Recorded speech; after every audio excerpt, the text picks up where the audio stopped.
Viver com propósito. O podcast. Senhoras e senhores, sejam bem-vindos a mais um podcast de propósito. Eu sou o Rafael Nassif, como você já sabe provavelmente, e hoje temos mais um convidado muito especial. Mas antes de falar do nosso convidado, assina aqui. Se você está assistindo pelo YouTube, assina aqui, bota o sininho. Se você está vendo aí pelo Spotify, segue aqui o canal do De Propósito. E agora você já deve estar percebendo, acho que você já viu aí, não sei se você gosta, mas eu estou a fazer algumas meditações, alguns conteúdos solo também, trazendo algumas coisas que eu vou aprendendo aí, sobretudo resumos de livros, eu acho que sempre é muito importante. E senhoras e senhores, comigo aqui ao meu lado agora, uma pessoa muito querida, que se tornou um amigo e que já tem uma vastíssima experiência aí no mundo empresarial, mas vastíssima mesmo, muito, já andou por aí. Eu tenho certeza que hoje nós teremos uma super aula com muito conteúdo bom e prático aí para todos nós aí, para nossa vida. Então receba com muito carinho Arthur Miranda, grande Arthur. Ei, Rafa, muito obrigado. Meu querido, tudo bem? Tudo bem. Tranquilo? Tranquilíssimo. E obrigado por estar aqui. Pegou muito trânsito na ponte para vir para cá? Peguei trânsito e houve alguém que o café da manhã estava um pouco misturado com algo e houve uns acidentes. Olha, não sei se o pessoal sabe aqui, esse aqui é meu filho, o Chico. Se você está vindo aqui pela primeira vez, né? Se você não está vindo pela primeira vez, já conhece. Está vindo pela primeira vez, esse aqui é o meu filho, olha como é que ele é bonito, a cara do pai aqui. Ô, Chico, é o pai, é o pai. Pronto, É lindão, daqui a pouco ele vai aí, mas agora ele está aqui. Meu amigo, então, o Arthur, ele já foi aqui CEO e diretor de grandes empresas. Não sei se você já ouviu falar da empresa chamada Coca-Cola, Panasonic, Procter & Gamble também, Sim. tantas outras aqui. Então, assim, há uma experiência muito grande, sobretudo no continente africano, né? Parte em Portugal, 16 anos e 14 em África. Nossa. E África, quantos países você rodou lá? Cerca de 15. 15 países. 15 países. Tudo pelas empresas. Tudo pelas empresas. E aí me conta um pouquinho assim, porque essa eu nunca te perguntei genuinamente, apesar das nossas conversas aí, a gente já ter conversado várias coisas aí sobre o seu percurso, mas eu nunca te perguntei como é que você começou nisso, como é que você foi parar assim, o que aconteceu aí para você entrar aí nessas grandes corporações? Olha, Rafa, como quase todos, comecei uma carreira aqui em Portugal, não é? Faculdade e tal, primeiro emprego. Você o quê? Gestão? Fez faculdade? Primeiro fiz em Relações Internacionais, curiosamente. Queria ser diplomata. Olha, boa. E depois descobri que os diplomatas, em início de carreira, não só ganhavam mal, comiam para países que ninguém queria ir. E na mesma altura resolvi, conheci a minha esposa, namorámos, resolvi casar e ela não queria ir para fora.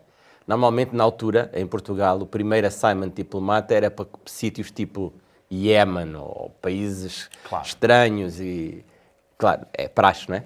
E apareceu uma oportunidade de, em vez de seguir carreira diplomática, seguir carreira empresarial. Literalmente uma oportunidade. E comecei aqui na Tech Data, aqui perto da Amadora, em Alfragide, como gestor de produto. Vê bem, de marcas na altura, IT. Eu fui gestor de produto do antigo processador de texto chamado WordPerfect, que depois o Word da Microsoft, claro, se encarregou de tornar obsoleto com o tempo, mas era um produto fantástico. Também trabalhei com as aplicações da Microsoft, na Tech Data, como gestor de produto. E depois trabalhei com marcas de hardware, tipo IBM, HP, esses computadores. Portanto, a minha carreira, na realidade, começou na área da tecnologia, mas ligado ao marketing, gestão de produto e vendas. Bom, aí você foi crescendo. Depois foi crescendo. Foi desenvolvendo, tomando o gosto, passei por outras áreas e um dia apareceu uma oportunidade fantástica de me candidatar para uma área diferente. E tinha a ver com este bichinho que você adora, cães e gatos. E eu candidatei-me para trabalhar para uma empresa, na altura, que chamava-se Eukanuba. Conheço Você ouviu bem. falar, Lá né? no Brasil, antigamente, o Eukanuba era caríssimo, era difícil comprar as rações. Aqui não era diferente. Era. Era. E era uma marca fantástica, tinha também um distribuidor fantástico, que era a Sesman, na altura aqui em Portugal, e eu entrei. Foi um processo muito longo, eu lembro-me que éramos no início mais de 20 candidatos, e ficámos 3. Um era veterinário, portanto, eu fiquei logo a tremer um bocadinho, eu vinha do Haiti, imagina, não é? Portanto, um era veterinário, o outro candidato era da área da nutrição, e depois havia eu, que era gestor, mas curiosamente fiquei. Eu não sei porquê, pois eu perguntei, eles deram-me o feedback e disseram, olha, os outros tinham ideias que iam destruir a marca. Você tem a cabeça aberta, como não é da indústria, você tem outras ideias e está aberto a aprender. E nós preferimos isso. Olha, então peraí, esse aqui é um ensinamento interessante, porque eu ia te fazer uma pergunta, eu ia te fazer uma pergunta, e você já respondeu antes de eu fazer a pergunta, e a pergunta que eu ia te fazer é assim, o que você acha que te levou a ficar, primeiro a passar num processo de 20, depois num processo de 3, sendo que aparentemente você seria o menos qualificado, frente, sei lá, um veterinário, etc. E aí a sua resposta foi... Você está aberto a aprender. Foi a resposta que eles deram, né? Exatamente. Ou seja, eu entendo que muitas vezes não é só o melhor, mas aquele que está disposto e é humilde o suficiente para aprender com outras pessoas, sobretudo novas áreas e etc. Corretíssimo, Rafa. Aliás, eu depois pedi feedback, não é? Quando já estava dentro da empresa e, vamos dizer, o meu gestor, o meu chefe, né, que eu reportava, ele disse, ele estava no processo todo, ele depois disse assim, nós observamos no processo. Ele disse, foste sempre correto, colaborador, nunca andaste a competir com os outros, até ajudavas os outros nos processos que estavam lá, mesmo sabendo que eram teus concorrentes. Isso para nós mostrou o teu caráter. E depois, quando chegaste cá, reconheceste que não eras um expert na área, mas tinhas muita capacidade de gestão. Tu vens de uma indústria muito competitiva, que viu margens muito grandes, e de repente as margens ficaram muito pequenas, porque a concorrência entre as grandes marcas de computadores fez com que o computador custasse 4.000 euros, passou a custar 1.000, não é? Portanto, houve uma grande mudança na indústria. E eles previam essa mudança na mesma indústria do fast consumer goods na área animal. Então, a experiência que eu tinha de vir de uma indústria que lidou com grandes marcas e teve que se habituar a pequenas margens, maior volume, estava a acontecer na indústria deles. E isso para eles era o mais importante. E o facto de eu ter a cabeça aberta, eles podiam mais facilmente treinar-me para me adaptar à nova realidade. Porque eu não tinha ideias pré-concebidas da indústria. E foi bom? Foi fantástico. Foi fantástico. E você trabalhou na Eukanuba em Portugal? Aqui em Portugal, embora reportasse à Suíça, e depois a Procter & Gamble... A Eukanuba é Suíça? Não, a sede da Eukanuba passou depois a ser na Suíça. Vou explicar porquê. A Eukanuba teve 2 anos como Eukanuba e depois foi comprada pela Procter & Gamble. Pronto. Agora já percebeste a ligação. A Procter & Gamble comprou e a sede da Procter & Gamble era a Suíça e eu passei a reportar à Suíça. E quando a Procter & Gamble compra, faz a reciclagem, não é? Durante um ano, quem é bom fica, quem não é bom segundo os estándares deles. Sim. Eu, felizmente, fui considerado bom o suficiente para ficar e fiquei 7 anos. Ficou 7 anos? 7 anos. Fiz muita coisa na Procter & Gamble. E aí a partir da Eukanuba foi para outras áreas lá dentro e tal? Ou sempre ficou com essa parte do... Não, eu fiquei sempre ligado portanto, a Eukanuba depois foi posta na healthcare, não é? Nutrição. Eu fiquei ligado à Eukanuba, mas depois tive muitos projetos internacionais. Eu fiz projetos, por exemplo, com cadeias, tipo Sainsbury's, que é uma cadeia, vamos imaginar, né? Inglesa, tipo Walmart, né? Grande. Depois tive projetos nos Estados Unidos para criar uma PetNet, PetCare. Portanto, a Procter & Gamble tem uma coisa gira que é, apesar de termos uma relação de responsabilidade empresarial com o país ou pelos resultados, eles expõem-nos a muitos projetos para nós irmos ganhando outras competências e conhecer outras áreas. Eu trabalhava com a Beauty Care, por exemplo, aparentemente não tinha muito a ver, não é? Animal, Beauty Care, mas porque havia coisas que eles faziam, técnicas de marketing, que depois viemos a trazer para a área animal.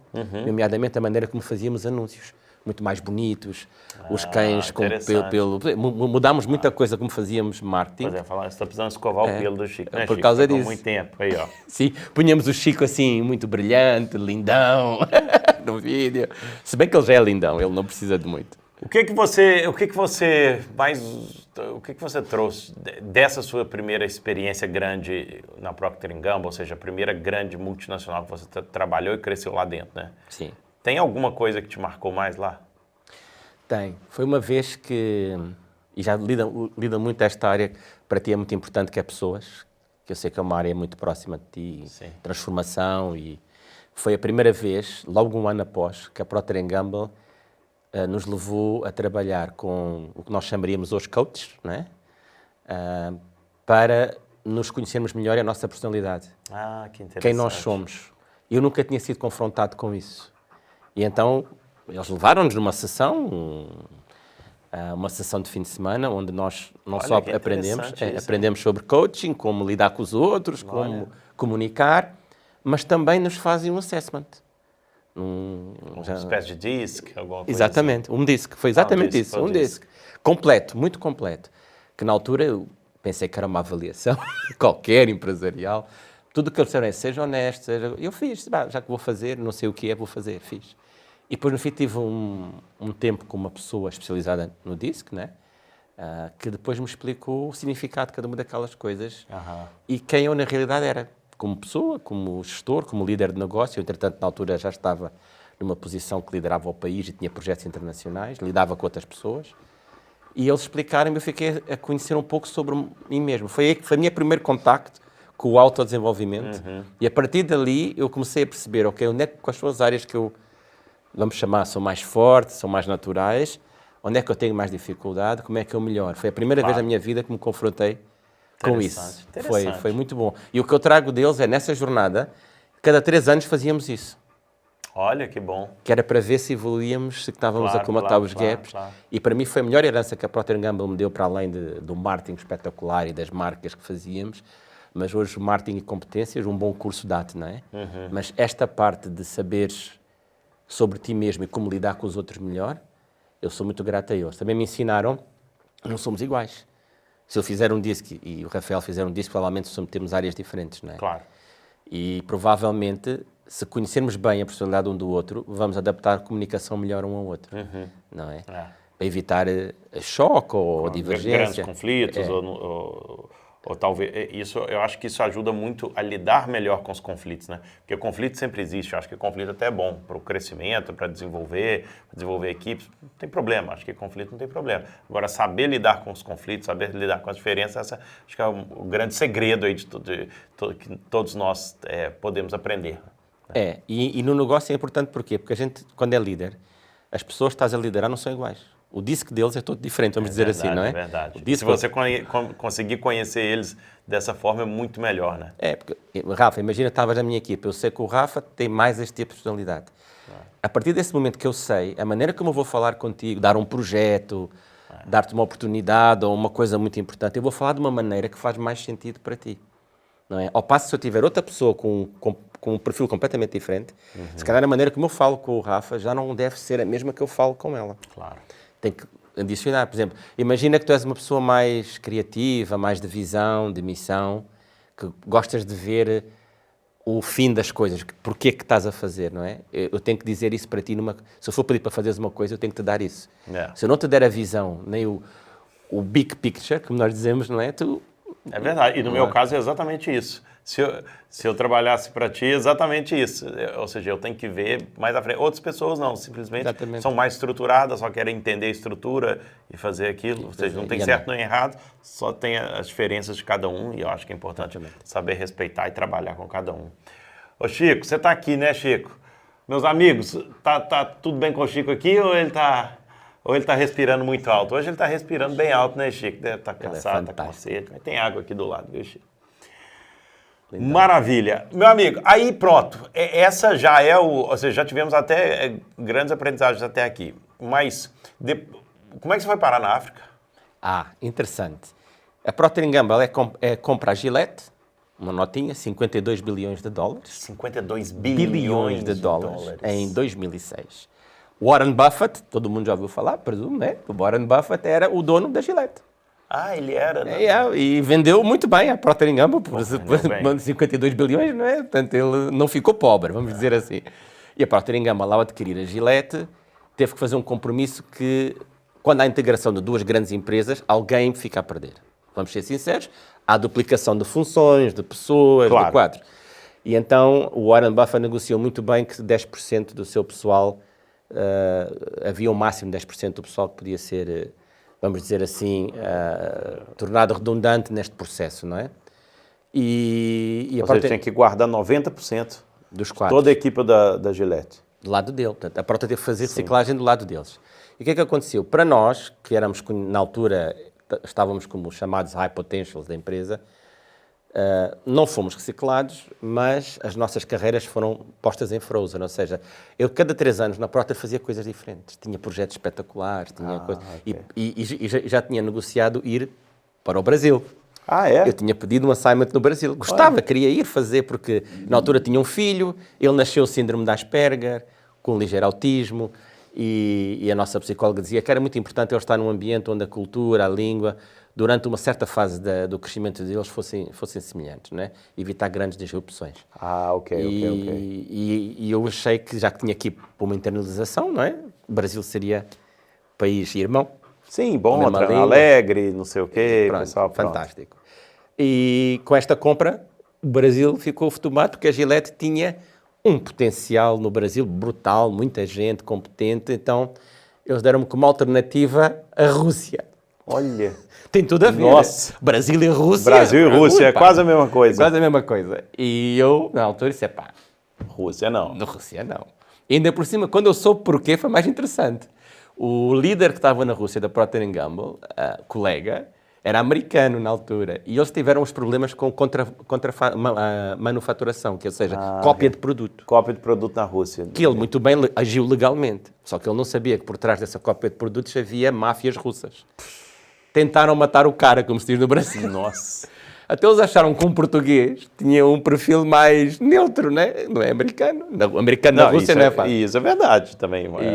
Só que assim, não era assim uma razão que me entusiasmasse muito, não é? E na altura eu tive uma proposta da Pierre Balmain, que é uma casa de luxo francesa da alta moda, lá está outro salto diferente, e eles tinham uma divisão de hair care, perfumaria, beleza, e como eu estava muito ligado na Procter, já tinha feito projetos na Beauty Care, eu conhecia a Balmain porque a Procter tinha alguns perfumes, nós comercializávamos uns perfumes da Hugo Boss, comercializávamos perfumes... Isso é tudo deles? Tínhamos licensing dessas marcas e também comercializávamos. ok. E então foi assim que eu fui introduzido à Balmain. E às tantas, quando eles viram esta minha indecisão e isso, deram-me a oportunidade de ser diretor da internacional de marketing da Casa Balmain, em toda esta divisão. E então lá fui eu, malas aviadas para Paris e Holanda. Tínhamos 2 postos, tínhamos Paris e Holanda. Eu fui viver na Holanda, que era o escritório central, mas passava muito tempo em Paris por causa das passarelas, daquela parte toda da moda e etc. E você tinha mais ou menos quantos anos? Ora, nesta altura, estamos a falar, tinha 1996, tinha 36 anos. Tinha 36 anos? Não. Eu nasci em 70, tinha 26 anos. O que é que eu estou dizendo? Tinha 26 anos. Pô, eu falei 36, pô, já tinha caminhado bem. Não, 26, jovenzinho e tudo ali já. Foi muito interessante. E daí tive um tempo com a Casa Balmain. Foi fantástico. Eu vivi coisas incríveis. Um dia o dono da Casa Balmain diz, vais à França e vais comprar um castelo. Eu disse, hã? Eu nunca comprei um castelo na minha vida, né? Quer dizer, doido, né? Não, porque normalmente é muito normal das pessoas saírem na rua, comprar um castelo. Para me ver um castelo aí, para mandar outro. É a coisa mais normal do mundo. Mas para quê?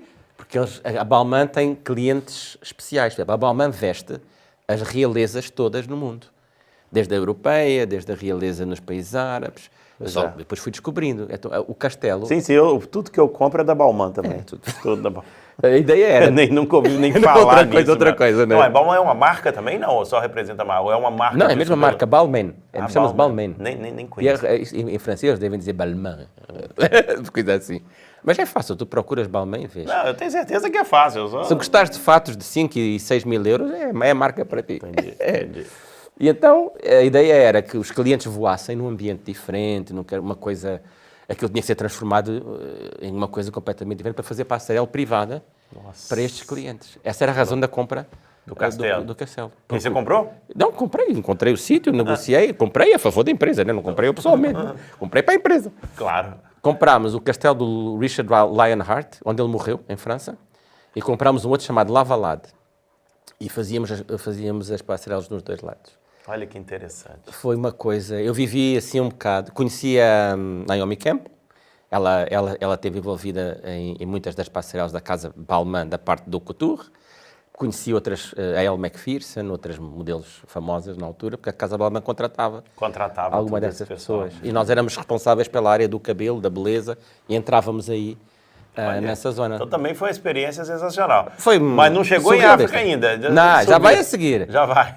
Nessa altura, um problema familiar de saúde com a minha esposa traz-me de volta a Portugal. Um problema muito complicado, que o médico me deu-me duas opções.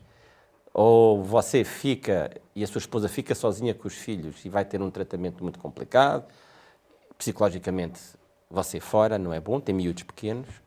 E aqui em Portugal, felizmente, isto é grátis. Ou você sujeita-se às consequências familiares e disso. E eu, na altura, interrompi a carreira, vim para a Panasonic em Portugal, falei com a Michael Page, liguei para as coisas. Aí fui parar à Consumer Electronics, voltei um bocadinho à minha antiga área de coisa, entrei como diretor-geral, fiz um bom trabalho na Panasonic, acabei na LG. Então você já entrou como diretor-geral na Panasonic? Na Panasonic, direto, por causa da experiência que eu tinha. Sim, okay. E fiz isto por família, foi uma decisão de pôr a família em primeiro lugar. Claro. Ok? Foi mesmo, custou-me muito, porque eu estava muito bem na Casa Balmain, tinha um futuro muito bom e custou-me imenso fazer esta mudança, mas foi o certo a nível da família.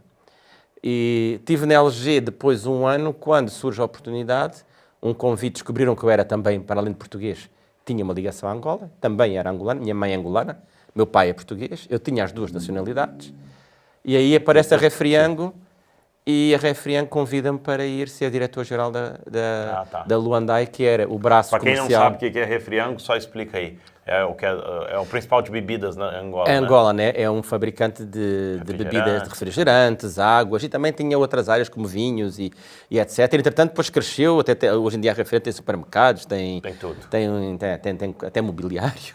Cresceu muito em Cresceu Angola. muito, né? E eu tive um ano na Refriango e nesse trabalho de equipa que fizemos conseguimos tirar uma cota de mercado à Coca-Cola de 20%. Uau! Nós nos apercebemos como. Tá, okay? Fizemos o trabalho, sabíamos que estávamos a ganhar, mas não sabíamos muito bem se era 20 ou 10. Mas a Coca-Cola faz estes estudos, pagava para saber as cotas. Uau, tirou da Coca-Cola 20%. E eu comecei a ser contratado pela Coca-Cola para ter uma entrevista, porque eles queriam não só perceber como é que era, que estavam interessados em que eu entrasse na Coca-Cola.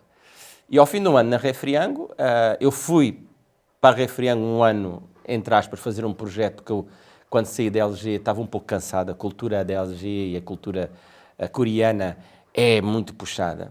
Okay? Para mim, eu quis mudar de ares e estive na Refriango esse ano com o objetivo de trazer essas competências e trabalhar com a empresa para fazer crescer a marca. Então você já foi, aí você mudou para Angola? Angola. Com a família? Com a família. Não, ainda não com a família. Mudo com a Coca-Cola. Quando a Coca-Cola faz o convite, é assim, ninguém diz que não à Coca-Cola. Na altura era a maior marca do mundo e uma das top 5 mais valiosas do mundo. Até hoje, acho, né? Até hoje ainda é das 5 mais valiosas do mundo. É o sonho de qualquer pessoa que gosta de marketing, gosta de estrutura comercial. A Coca-Cola é um sonho em termos de... Você encontra a Coca-Cola como empresa. Como empresa, é. Você vai lá no meio do mato, em África, entre aspas, não é? Tipo o safari com animais. Você vai encontrar uma tribo lá e vai encontrar lá a Coca-Cola. É fantástico. Fantástico por um lado, ter empresarial, um desastre pelo outro. Você tendo uma tribo, ter Coca-Cola, isso é o maior desastre da espécie humana, mas tudo bem. Pronto, a opinião claro. Mas é assim, a ideia mas eu entendo que em termos empresariais, obviamente, enfim, é uma empresa que conseguiu desenvolver tudo e mais alguma coisa. Né? E deve ter um processo brutal incrível lá. Logística, processo de pessoas, enfim, deve ser uma empresa, imagino, é uma universidade. É uma máquina, né? É uma máquina de marketing, é uma máquina. A Coca-Cola, a Procter & Gamble são reconhecidas como grandes influenciadoras do que é o marketing atual, do que é um marketing bem feito, do que é exemplo de grandes empresas e marcas no mundo. A Coca-Cola tem essa peculiaridade. E uma coisa boa, independentemente de se gostar da Coca-Cola ou não, ou se bebe ou não bebe, uma coisa muito interessante da Coca-Cola é que, devido a esta estrutura, por exemplo, a Fundação Melinda e Gates Foundation, do Bill Gates, existe uma TED Talk da ex-esposa do Bill Gates, da Melinda, onde ela diz que para ela foi incrível perceber como é que a Coca-Cola chegava onde eles queriam levar vacinas, não conseguiam chegar às populações, mas a Coca-Cola conseguia com a Coca-Cola. Então houve uma parceria aí. A Coca-Cola começou a ajudar e a colaborar para ajudar a usar a sua estrutura de distribuição para chegar lá. Olha que interessante. E aí foi uma parte também muito importante desta empresa ter este sucesso nesse sentido, né? Acabou por ajudar outras áreas. Ainda hoje essa parceria existe. E a Coca-Cola é tida como um grande exemplo. E você ficou quanto tempo lá? 10 anos na Coca-Cola. 10 anos. E aí viajei Então, por toda a uma África. grande carreira na Foi. Coca-Cola. Comecei com Angola, demos-nos bem, crescemos a marca novamente, apesar de termos, quando estava na Refriango, termos tirado cota de mercado, mas depois recuperamos na área das colas e das bebidas refrigerantes. Depois fui para a África do Sul e passei a ter toda a região subsaariana. E depois disso passei a ser toda a região de Este África, Central África. Tudo com a Coca-Cola. Tudo com a Coca-Cola. E fui subindo, não é? Fui subindo o patamar e quando terminei, em 2020, com o Covid, já estava com uma responsabilidade de 5 bilhões de dólares e mais de 10 fábricas dentro da região que eu geria, que empregavam mais de 20 mil pessoas. Uau. Qual que é quantas marcas a Coca-Cola... Você tem ideia de quantas marcas a Coca-Cola A tem? Coca-Cola tem, a nível mundial, mais de 300 marcas dentro da Coca-Cola. A Coca-Cola já não é só Coca-Cola. Tem Não, isso eu já sumo, sei. água, leite, Isso. iogurte, é o que você imagina. Tem tudo, né? Tem tudo. No supermercado eles têm tudo. É incrível. Até marcas que você acha que não são da Coca-Cola, na realidade já foram compradas pela Coca-Cola e pertencem à Coca-Cola. Tem muita marca de água, né? Em todos os lugares tem muita marca de água. Sumos, né? De laranja. Aliás, salvou a Coca-Cola no Covid. O que muita gente não sabe, a Coca-Cola no Covid, eu disse que saí nessa altura, porque nós, como expatriados, temos os nossos contratos cada 3 anos. Cada 3 anos chegam ao fim ou são renovados com as suas necessidades da empresa. E durante o Covid, a Coca-Cola, em África, perdeu 40% da sua faturação. 40%? Mas você está falando da Coca-Cola só? Coca-Cola, o produto Coca-Cola. Sim. E também afetou a Fanta e a Sprite, tudo o que era refrigerante com açúcar, vamos pôr assim. E na Europa foi 50%. Nunca tínhamos tido uma queda tão grande. 50%? Em alguns países da Europa chegou a 50%. Isso é por que você acha? O pessoal ficou com medo de tomar... Estás em casa. Por causa da saúde, assim, será? Estás em casa, não estás a fazer desporto, não estás a treinar. Pois é. As pessoas começaram a ter que começaram a perceber que tinham que mudar as opções. Não podiam... Se tu tens uma vida ativa, corres, fazes desporto, bebes Coca-Cola, tu queimas o açúcar, usas a cafeína, porque estás ativo, estás desportivo. Claro. Mas se não estás a fazer isso, acumula. Não é bom. O que é que cresceu? A Cola Zero. A Cola Zero tornou-se a bebida número 1 na Europa. Durante esse período, praticamente. Foi uma coisa incrível. Mas com essa perda, a Coca-Cola não pôde fazer o mesmo, teve que estruturar muita coisa. As águas ganharam mais importância, os sumos, as coisas mais... sim. As bebidas chamadas mais naturais, mais para o teu bem-estar, ganharam muito mais preponderância e o seu oposto também ganhou. Também cresceram as bebidas alcoólicas e espirituosas. Coca-Cola tem também? Não, essas marcas? não tem, marcas, mas as empresas que têm cresceram. Faturaram. Porquê? Porque lá está, é os extremos, não é? Estás deprimido, não é propriamente Coca-Cola que vais beber, não é? Enfim, aí você está deprimido, aí a situação é outra, né? É outra, né? As pessoas refugiam-se de outras coisas. Mas qual que é uma experiência, assim, interessante? Porque eu imagino que você deve ter muitas histórias, assim, de Coca-Cola ou de qualquer marca dessa que você passou em África, porque lá também são culturas muito diferentes, situações muito diferentes, inusitadas. O que você pode partilhar aí de interessante, assim, algum evento que você organizou?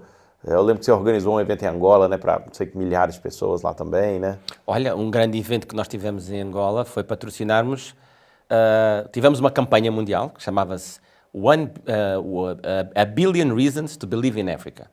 E em português era 1 bilhão de razões para acreditar em África. E na altura a Coca-Cola decidiu que o jingle da campanha ia ser com base num artista sul-africano.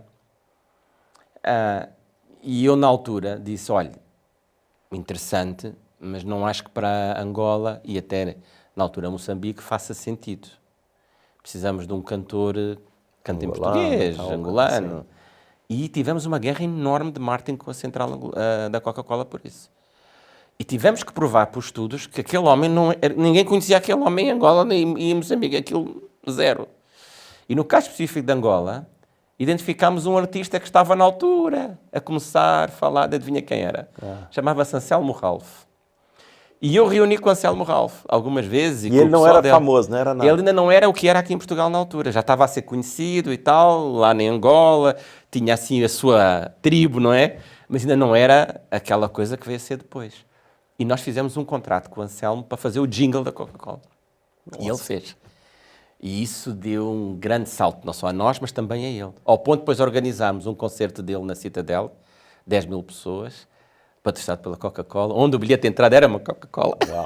Foi fantástico, arrasamos, esgotámos E fizemos depois vários concertos com ele, todo em Angola. Fizemos um tour, onde aí Ele Anselmo é Ralph e angolano? nós. Ele é angolano. Ele é angolano. Ele é angolano. E depois disso o Anselmo ganhou asas por ele próprio, ganhou uma cresceu. proporção muito grande. Muito grande. E depois Portugal abriu-se também a ele, nessa altura. E uma das coisas que tive pena, eu tentei depois na altura falar aqui com a Coca-Cola em Portugal para continuar a relação com o Anselmo. Mas ele na altura ainda não era muito conhecido aqui, estava numa fase inicial. E a Coca-Cola aqui, infelizmente, não pegou nele na altura. E eu acho que foi um erro aqui da equipa da altura, porque nós sabíamos que o Anselmo ia ficar grande aqui. Mas estilo de ficou, música. né? Então não Aqui- ficou, aqui ficou ele- fantástico. E podíamos ter continuado a relação, Pois. não é? Mas pronto, a minha responsabilidade era o continente africano, não era na Claro, altura claro, Portugal. claro. E foi uma pena que o Anselmo depois seguiu o caminho dele, mas ficou sempre essa relação inicial que tivemos. Para mim foi uma experiência fantástica. E foi uma experiência fantástica também passar pelo percurso dele, não é? E a Coca-Cola ter feito. A experiência diferente. Eu fui uma vez à Somália. E Também estava com operações lá. também há operações. Foi quando mudei para a África Este e tive que ir lá. O senhor estava a morar onde? E estava a morar no Quênia na altura. Quênia. Quênia é um país bom, né? É fantástico. Aliás, para safari, e tu gostas de animais, Rafa, se não foste, Não, nunca foi ao Quênia. vamos Eu falar fui- um dia, eu digo-te, Bora. melhor safari do mundo. É, Quênia? Ei, vais adorar. É porque é real. É um bocadinho diferente daquele safari arranjado, não é? Sim, tipo, o Kruger é arranjado? Não, também não. O Kruger, tu podes ir no Kruger para um hotel de 5 estrelas, não é? E que não é real, não é? E desfrutar de safari.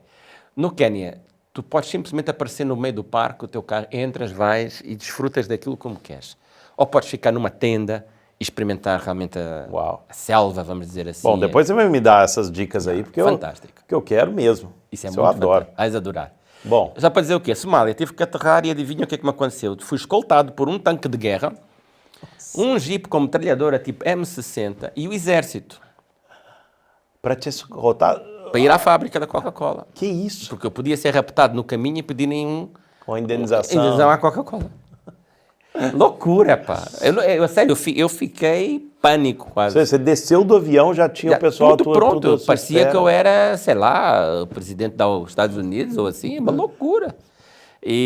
Mas é assim, é a realidade lá, porque Nossa. o rapto de figuras ligadas a empresas É muito comum. é uma forma de fazer dinheiro. Claro. É muito comum. E, portanto, é assim daquelas experiências que não recomendo, não é? Mas que passamos na vida e que nos faz pensar sobre as diferenças cá no mundo. Pois é. E como estamos aqui, eu e tu, a falar em paz, e podemos falar no desenvolvimento de pessoas, em liderança, em como ajudar alguém a crescer ou transformar, tu fazes coisas fantásticas transformando pessoas na tua vida e tocas muita gente. E depois tens o contraste de pessoas que vivem num clima de como é que eu vou tirar algo do outro. É um completamente não só diferente. tirar algo do outro, eu acho que é como é que eu vou sobreviver Hoje. É Hoje. isso. É a escultura é aquilo que tu uma vez disseste para mim, a mente da escassez e a mente da abundância, não é?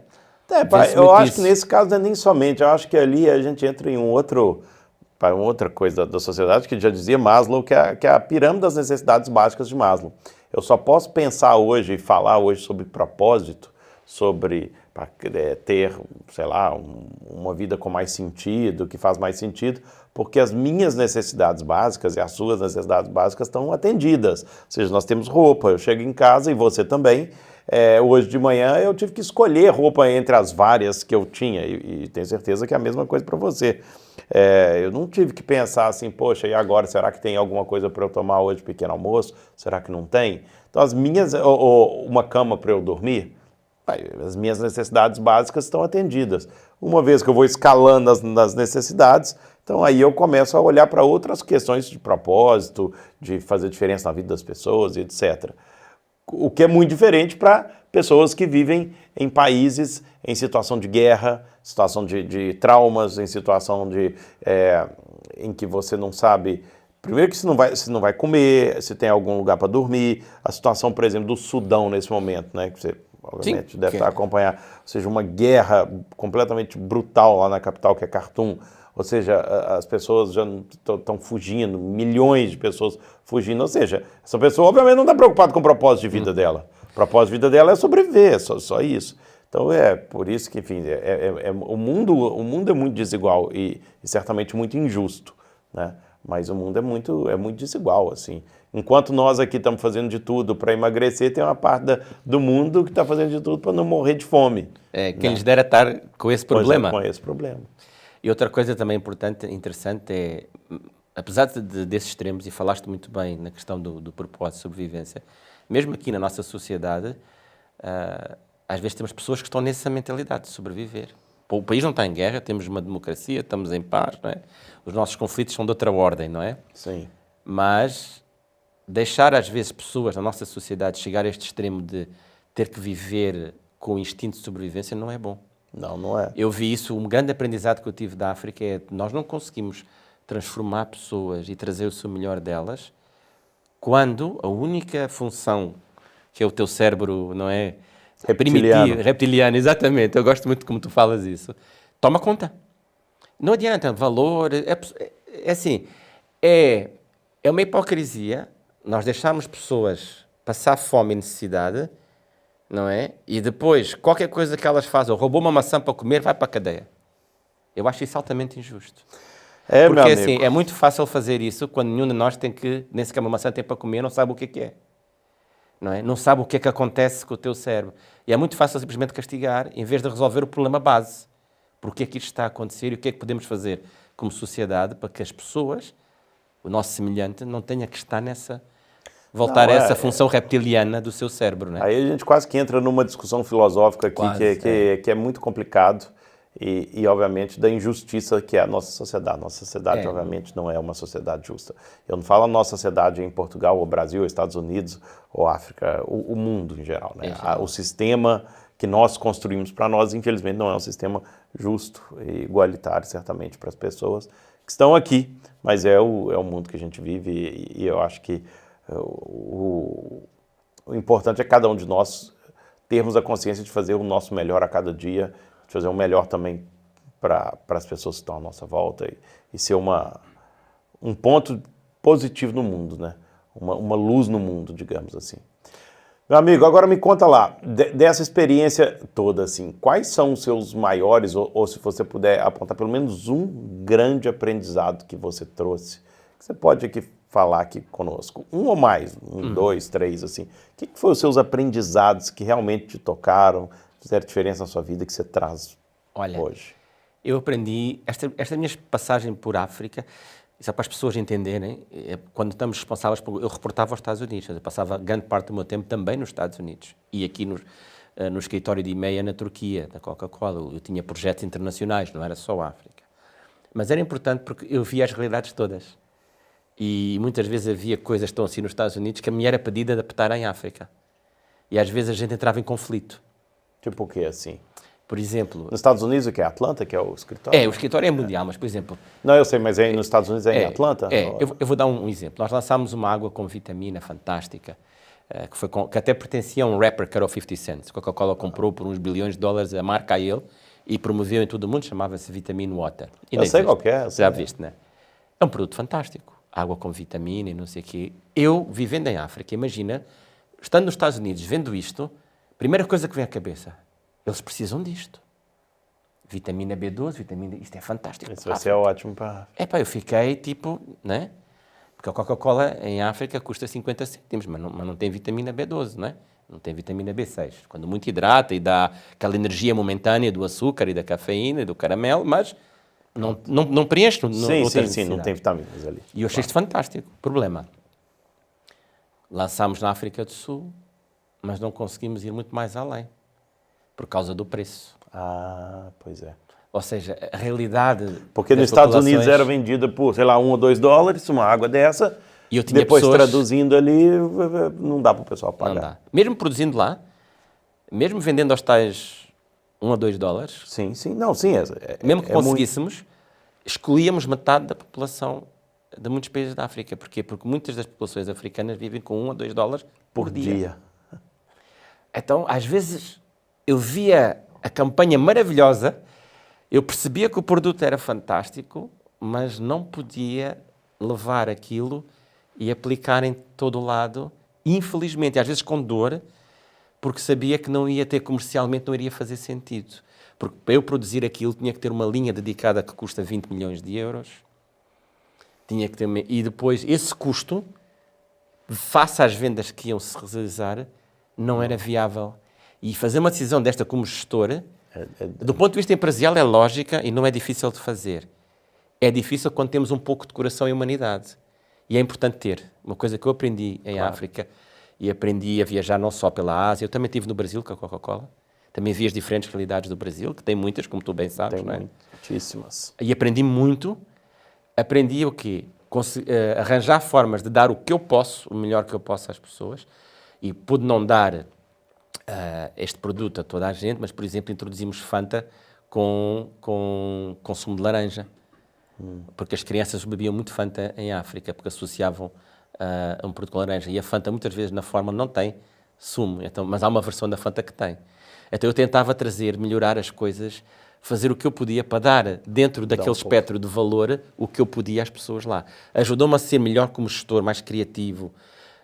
Por exemplo, nós... E até hoje não tem essa água lá, em África? Tem, na África do Sul, tem. Só na África do Sul, Na África do Sul. Alguns outros países, talvez encontres nas zonas urbanas de classe mais alta, és capaz de ter uma loja ou um supermercado que tenha, mas não é em todo lado. Sim, não é para grande toda população. a gente.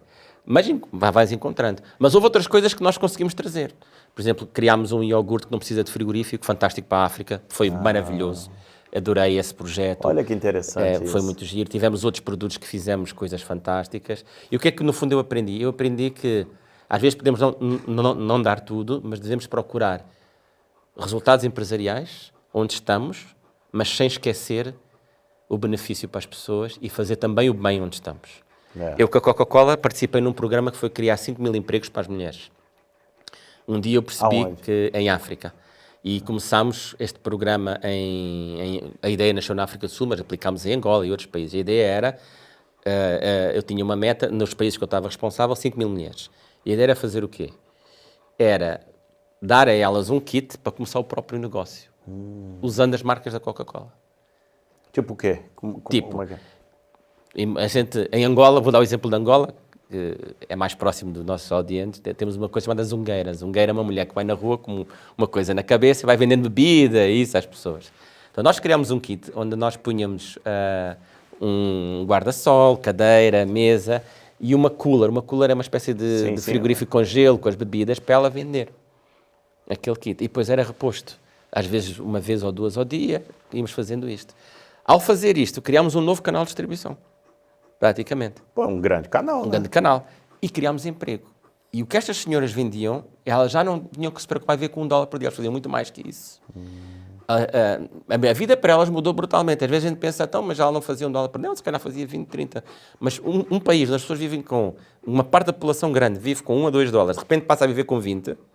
Poxa, muda. 20 vezes aquilo que você ganha. Muda imenso. Muda muito. De repente a criança já vai à escola, já não precisa estar a tentar vender, de repente muda muita coisa. E eu foquei-me nessas coisas, como gestor. E aprendi a entregar resultados empresariais e ser humano, e também como é que eu posso ajudar o meu povo em Angola, como é que eu posso ajudar o povo de Moçambique, como é que eu posso... Foi uma grande lição, é sim importante ter resultados, mas também é importante a forma como obtemos os resultados, e melhorar as pessoas, nós próprios, onde estamos. Isso é muito importante. E uma coisa que eu aprendi muito na Coca-Cola foi a liderança. A Coca-Cola, tal como a Prota, deu muita formação em liderança. Eu ia para Harvard fazer curso de liderança, programas, gestão da mudança. E eu trazia e aplicava isso às minhas equipas, às minhas pessoas. Eu desenvolvi muitos líderes em África que deixei. Eu, quando saí de Angola, deixei um angolano a gerir o país. Eu, quando saí da África do Sul, deixei equipas multidisciplinares, multi-africanas a gerir os negócios. E o mesmo noutros lados onde eu estive. E isso, para mim, não só me enriqueceu como gestor, porque eu tenho capacidade de liderar equipas muito diversas. Eu falo com o africano, com o americano, com o inglês, com o alemão, com o árabe. Eu geri no Dubai, tive projetos no Dubai, no Médio Oriente. Eu aprendi muito e aprendi a adaptar-me às pessoas. E, em vez de ver as diferenças... pegar no que é comum, pegar no que todos queremos atingir, como é que geramos valor juntos, sem deixarmos de ser o que somos, não é? Okay? E ir para a frente. Para mim foi a coisa mais maravilhosa que eu aprendi e mudei eu próprio, foi aprender a não queremos impor a nossa cultura e ideias aos outros, mas na realidade encontrar os pontos comuns, respeitarmos e às vezes aceitarmos ser diferentes. É ok, não temos que acreditar em tudo juntos, não temos que ter exatamente a mesma opinião, Rafa. mas podemos respeitar a opinião do outro e tentar perceber o ponto de vista do outro, não é? Sem termos que entrar em conflito, fazer guerra ou impor a minha vontade em relação à tua. Isto de respeitar isso para mim foi muito importante. E eu tentei depois aplicar na minha vida como gestor isso em relação às pessoas, às culturas e aos países. Porque a Coca-Cola tem uma cultura muito americana. É muito fácil dizer, vamos impor isto, é assim que vai ser. Não, eu sempre tentei traduzir isso e adaptar. E o pessoal respeitava, assim, quando você vinha com esse jeito talvez um pouco mais humano de liderar, era bem recebido? Como é que funciona isso? Na fase inicial, eu lembro de 2010, em que a Coca-Cola estava a crescer muito em África e a ambição era cota de mercado, cota de mercado, cota de mercado. Os meus líderes diziam, é bom, mas o resultado... Disse, tudo bem, os dois são possíveis. Com o tempo eles perceberam que isto tinha mais vantagens para a própria empresa e criava um ambiente melhor. Eu nunca tinha conflitos com as minhas equipas. Eu era um gestor que me punham e onde eu estava, eu liderava. Eu cheguei a ser postos em lugares onde eles disseram as pessoas que vais liderar não têm tido performance. Se quiseres, podes despedi-las. Literalmente. Eu, quando fui para Angola, disseram-me isto. A Coca-Cola. Eu disse, não vou despedir ninguém. Eu vou chegar, vou ver quem são e vou ver como é que eu posso trabalhar com elas, primeiro. Eu não despedi ninguém. Olha. E uma das pessoas que estava nessa lista tornou-se o country manager de Angola depois. Olha. E teve uma carreira fantástica. Que incrível. E porquê? Porque é muito fácil fazer isso, Rafa. Mas conhecer as pessoas e ver como é que eu posso crescer estas pessoas e eu com elas e atingir os objetivos é mais difícil, mas é muito mais enriquecedor. Claro. A alegria que eu sinto hoje, tu ligas para Angola, para a minha equipa, e eles falam de mim e ainda me ligam, mandam parabéns. Eu tenho pessoas na Zâmbia, no Quênia, na África do Sul, no Botsuana, na Namíbia, no Zimbábue, por aí afora. Qual o país que você mais gostou de estar? De viver? Sim. Gostei muito de viver em dois por razões diferentes. Então, conta lá. Quênia, para mim, adorei. Top. Ok? Porquê? Porque os quenianos são um povo fantástico, diverso. Eles têm muitas tribos e dialectos dentro deles. Mas é um povo que tem gosto por aprender, tem gosto por... Eu via pessoas, muitas vezes, a cortarem na comida para poderem se educar. Em vez de recorrer ao crime ou ao roubo. Sim. E isto, trazia lágrimas, mas é fantástico ver isto. Tu vais ao Quênia e tu vês uma pessoa muito humilde, com uma roupa humilde, e se calhar tem um PhD. Eu conheci uma senhora, de 30 e tal anos, que aplicou uma posição nossa, para a área de logística, que chegou muito humilde, a falar, mesmo muito humilde. E eu às tantas estava a olhar e conversar com ela, e ela começa a falar. Quando ela abre a boca e fala do que fez, do que já fez, e quando estamos a conversar, eu disse, olha, o que é que está agora? Qual é o seu objetivo? Olha, o objetivo agora é entregar a minha tese de doutoramento estes 3 meses. Eu nem tenho tese de doutoramento, eu vou olhar para ela vai trabalhar para mim. Eu fiquei fantástico. Incrível, quer dizer, é incrível o esforço. E eu sabia que ela vinha de origens humildes. E gostei muito dessa parte do povo. Eles também têm lá os conflitos deles, e claro, a gente ouve nas eleições, não é? Todos Mas têm esta atitude muito boa de aprender, de crescer, são muito virados para gerar valor, têm muito jeito para o negócio. E por isso a Coca-Cola lá tem muito sucesso. Atingimos 90 e tal % de cota de mercado naquele país. E depois tem uma natureza linda. Incrível. Tem. E há uma tribo lá que é os Masais, que se recusam a integrar na dita sociedade moderna. Sim, mas também tem muito grupos de turista que vai. Mas esses Masais, por exemplo, eles gostam de viver como são. Você vai lá, o Masai até pode ter telemóvel, mas ele não quer viver para a cidade.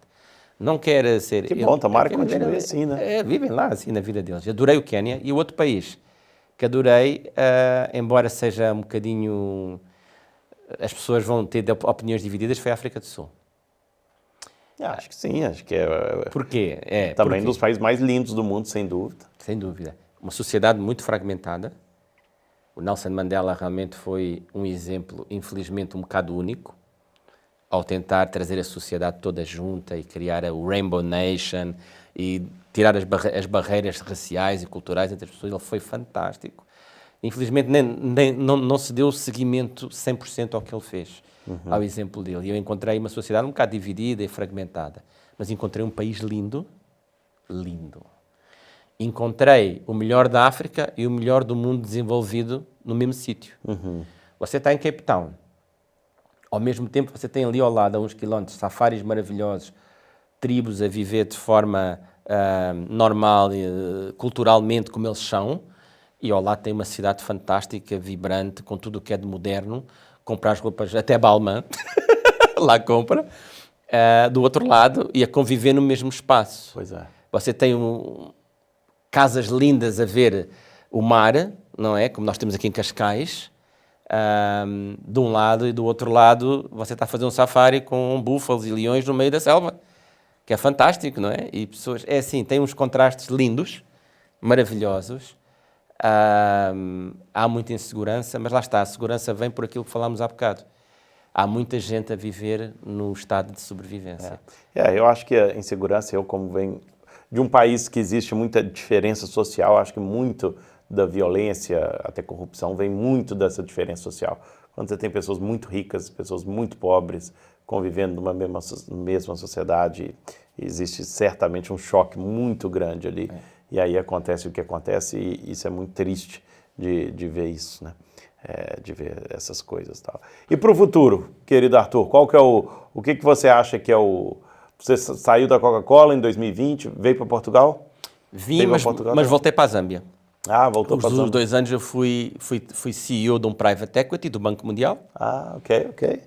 Em vez de ficar aqui em, como é que se diz, como é que aqui se chamava, em clausuramento, não é? Sim, confinamento. Confinamento. Tive essa oportunidade, a Coca-Cola disse-me, olha, vais ficar 6 meses connosco, mas não sabemos se você vais ter trabalho a seguir por causa do que está a acontecer. Sim. Entretanto, apareceu esta oportunidade do Banco Mundial, recomendado pela Coca-Cola. Gratidão. E fui, era um projeto só de 2 anos, que era para transformar empresas que o Banco Mundial, através de fundos privados, adquiriu, com potencial de tecnologia para melhorar a vida dos africanos. A empresa específica que eu fui trabalhar produzia sementes híbridas, que são sementes agrícolas, através de cruzamento natural, não são manipuladas geneticamente, cruzamento natural, conseguia produzir espécies mais fortes e resistentes à seca, doença, pragas, etc. Sim. E permitiam garantir o food security, a segurança alimentar dos africanos. Olha. E eu fui pedido transformar essa empresa, que era estatal e agora ficou privada, numa empresa que pudesse chegar a mais de 11 países da África. Pelo menos estar eu diria, abrir as portas para que ela pudesse entrar. E eu fiz isso em 2 anos. Bom, acabou, deram-me 2 anos, visto eu acabei esse mandato, que o governo também era parte acionista. Eu voltei, aterrei aqui há pouco tempo, em Portugal, no Natal, e comecei a fazer, antes de sair, uma jornada de autoconhecimento. Comecei a fazer coaching. Aliás, uma das coisas que eu fiz nos 2 anos, fiz muito coaching, porque uma das coisas que me pediram era para ajudar as pessoas a desenvolver competências pessoais. Claro. Okay. No final, o grande papel do líder é esse. É esse. E eu, para desenvolver, também tive que aprender e crescer, e foi isso que fiz durante 2 anos. E quando cheguei aqui, depois também conectei contigo, outras pessoas, já vinha com esta coisa do autodesenvolvimento e tal. E então eu pensei, 29 anos de carreira internacional, sou especialista em Business Strategy. A minha área natural é o Business Coaching. Porque o Business Coaching vem do Business Strategy. Não há ferramenta do Business Coaching que não seja de Business Strategy. A SWOT, o 5W2H, tudo vem daí. Todos os modelos, matrizes. E eu já trabalhava com isso há muitos anos. O coaching para mim foi só aprender a usar uma linguagem diferente para entregar esse conhecimento de uma maneira mais valiosa a outras pessoas. Ao invés de dizer o que fazer, ajudar a pessoa num processo que ela própria descobre. E ela própria quer crescer. E ela própria encontra as soluções e respostas. E nós orientamos e apoiamos esse processo, que é o processo de coaching. E eu achei isto muito interessante, porque eu estava muito mais habituado ao processo de mentoria ou de consultoria. Claro. Não é? Onde eu digo, olha, não vais por aí, vais por ali, vais fazer assim. Não, olha, a minha experiência diz-me que é assim. Mas de alguma maneira eu estou-te a moldar à minha maneira, estou-te a influenciar, sem não é? dúvida, A consultoria é diferente, porque a consultoria você dá-me um problema na sua empresa para resolver, ou um projeto, e eu pego nele, e, como expertise, e entrego o resultado. O coaching é diferente. Não é a pessoa tornar-se nós. Não, é desenvolver a pessoa dentro dela própria, onde ela está. Ela encontrar as respostas. E eu resolvi fazer isso porque eu tinha muito esta coisa do, eu vou dar já a solução. Não, retrair e pensar, ok, eu sei muita coisa. Que perguntas é que eu posso fazer para ajudar a pessoa a descobrir o mesmo? Não é? Por ela própria e aplicar à realidade dela e não à minha visão. Claro, e trabalhando com pessoas tão diferentes Tão e tal. diferentes. E hoje o seu plano, então, é eventualmente entrar nesse mundo do business coaching, atender empresas, atender Pessoas gestores, individuais, líderes, executivos, profissionais, profissionais. pessoas que querem mudar de carreira, pessoas que querem fazer desenvolvimento de competências. Não é? Por exemplo, uma pessoa que vem ter comigo e diz, olha, eu estou nesta área e quero mudar para aquela. Eu posso, através do Executive Coaching, ajudá-la. Não só porque tenho ferramentas, mas porque eu próprio, durante 29 anos a gerir pessoas, fiz isto N vezes com pessoas e ajudei. Então, ela pode ter, o problema dela eu já passei. Claro, claro. Eu tenho um CEO que se senta comigo e diz, pá, estou a ter muita dificuldade, porque tenho pessoas muito diversas, esta nova geração millennial, a geração Z é difícil, como é que eu vou trabalhar com eles têm exigências diferentes. Eu passei por isso. Lidei com os Zs, com os millennials, com os X, com os boom, todos, soma. Já passei por isso. Estou com problemas com os meus acionistas, são muito... Eu quero fazer uma parte mais social da minha estratégia, mas eles não querem, só querem resultados. Como é que eu faço com o meu board? Bem, eu passei por isso. Com private equity e acionistas em Londres, com uma realidade africana. Uau. Ok? Isso é... Prontos. E é isso que eu posso trazer de grande valor às empresas. Depois é a expansão. Eu acho que a África é o continente, se vocês forem ver, que está a crescer mais. Isto é uma atenção que eu falo para os empresários. A África é o continente que está a crescer mais. Okay? É o continente com mais potencial. E é uma abertura enorme para quem tiver coragem, com ideias novas, negócio, e quiser fazer coisas boas em África, mas com o intuito não só de ganhar dinheiro, mas também de crescer e desenvolver aquelas nações, é fantástico. E eu posso ajudar muitas empresas, porque eu trabalhei com mais de 15 países da África, na realidade 20 a 25, conheço as realidades de cada um, as regras de cada um, a cultura de cada um, e posso dar uma grande mais-valia. Então, para entrar, isso é importantíssimo, né? Porque quantas pessoas vão, e eu conheço até muitas empresas que querem, por exemplo, dar um exemplo assim, que eu conheço pessoas que saem daqui de Portugal, tem empresas aqui muito bem estabelecidas que querem estabelecer no Brasil, e muitas vezes não dão certo, porque não conhece a cultura, basicamente é isso. O fato de nós falarmos o mesmo idioma, muitas vezes não é mesmo, são realidades diferentes, leis diferentes, maneira de tratar um com o outro diferente, né? Se a pessoa realmente não tiver ali um entendimento maior da cultura e tal, é muito difícil dar certo. E como é que as pessoas te encontram então, meu querido? Olha, eu neste momento eu adquiri uma franquia da Brainbase. E porquê? Porque a Brainbase faz parte do grupo N Brands, que é uma das maiores empresas de academias de liderança e gestão, portanto, área empresarial, negócio, desenvolvimento de carreira, competências. E como eu sou dessa área, juntei-me um pouco a eles, porque eles dão-me uma base muito interessante e trabalho com outros profissionais e aprendi também muito com outros e adiciono também valor a eles. E eles encontram-me facilmente no site da Brainbase, em Coaches. Vão lá, encontram logo o Arthur Miranda. Também tenho o meu próprio site pessoal, que é o crescimentosustentável.pt. Crescimentosustentável.pt. E porquê sustentável? Lá vem a herança destes anos. Crescer sim, mas de forma sustentável. Não só para o país, para as nações, como para as pessoas. Claro. E eu criei esse site meu porque é um site onde eu faço a consultoria pessoal, mentoria. Eu, com a Brainbase, faço mais o Executive Coaching e o Business Coaching, ok? E desenvolvimento pessoal. Portanto, podem me encontrar ou no site da Brainbase ou nesse pessoalmente. Você está em redes sociais assim também ou não muito? Estou no Instagram. Está no Insta. O que Arthur é? Miranda _coach. Ok. No Instagram é B-Coach, que é Business Coach, que é para ser diferente. Eu quis logo pôr a diferença ali, né? B-Coach. E no Facebook ainda é Arthur Miranda Coach, mas hei de mudar também para B-Coach, mas encontram facilmente lá. E no LinkedIn também está lá, Arthur Miranda, está entre parênteses MBA, porque há lá muitos Arthur Mirandas. Então eu pus o MBA entre parênteses, que foi uma coisa que eu adorei fazer na minha vida de jovem. E pus lá a minha certificação, que é para me distinguir dos outros Arthur Mirandas, que há muitos. Pô, Arthur Miranda realmente deve ter há muito nome um bocado lá. por aí, né? E também me encontram lá e tem toda a minha carreira lá. Tá Quem bom. quiser saber quem é, onde eu estive. É, claro, aí é o fotos, LinkedIn. Está lá tudo. Melhor. E é isso. E estou disponível para ajudar outros a crescer, organizações, e o que for preciso. Meu amigo, foi um prazer recebê-lo aqui. Muito obrigado por Obrigado, partilhar esse tempo aqui conosco, trazer tanta história super interessante aí de vida. Poucas pessoas que eu conheço que já rodaram tantos países, tantas empresas, tantas coisas. Pô, essa é uma vida... E o livro? Não vai ter livro? Pô, esse merece um livro, estou começando, se calhar vou precisar da tua mentoria. Vai escrever o livro. Comecei, escrevi o capítulo 1. Olha, já escreveu, então... Não é mau. Mas estou a rever agora o capítulo 1. O que é que eu quero fazer? Eu quero escrever livro. Mas antes de escrever, você já está revendo o capítulo 1? Não, escreve 2, 3, 4, 5. Pô, depois começa a rever. Senão você nunca mais vai acabar esse livro. Pô. Olha, lá Não, está. vai lá. Um bom Escreve. coach. Muito obrigado, Rafa. Não, Se isso calhar aí não que foi de nada de coach. Mas foi bom. Foi muito bom. Tá Olha, bom. mas estou a trabalhar. O que é que eu Vamos quero lá. fazer? Eu quero contar esta minha história de 20 anos de gestão, o que é que eu aprendi, os princípios de gestão, que liderança, por exemplo. Claro. Eu aprendi muito sobre liderança, mas de facto, não é de ler livro, de facto. E eu quero passar isso no livro. Poxa, E eu aprendi seria liderança incrível. europeia, porque eu tive 16 anos com a Procter & Gamble, eu trabalhei em Portugal, na Holanda, França, Inglaterra, por aí afora, não falámos muito disso, mas eu tive uma grande experiência dentro da União Europeia. Eu conheço as realidades muito grandes da União Europeia antes de conhecer a África e Médio Oriente. Claro. E a Europa Este, que também tive com a Coca-Cola. E combinar isto num livro, as diferentes lideranças, culturas, pessoas, o que é que eu aprendi e que princípios se fala muito hoje em dia, princípios de liderança, de gestão, os princípios de coaching, como falar, sim.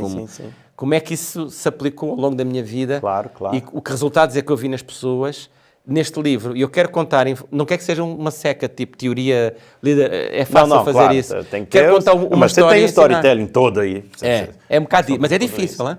É difícil misturar competências técnicas e aprendizado com contar a história de uma maneira mais humana e pessoal. Eu estou a encontrar Mas um você bocadinho... consegue. Acho que para isso. quem já foi CEO da Coca-Cola, Panasonic, Procter & Gamble, escrever um livro, eu acho que você consegue. Vou tentar. Vamos ver. Meu amigo, obrigado. Muito Foi um obrigado prazer a muito ti. grande. Muito Obrigado por obrigado, ter Rafa. vindo aí. E continuamos aí firme aí. Eu tenho certeza que vamos fazer muita coisa boa, João. Obrigadão. E Obrigado a todos aí. Olha, se inscreva no canal, dê propósito aqui no Spotify ou no YouTube, onde quer que você esteja. É um prazer aí e até o próximo. Valeu. Viver com propósito. O podcast.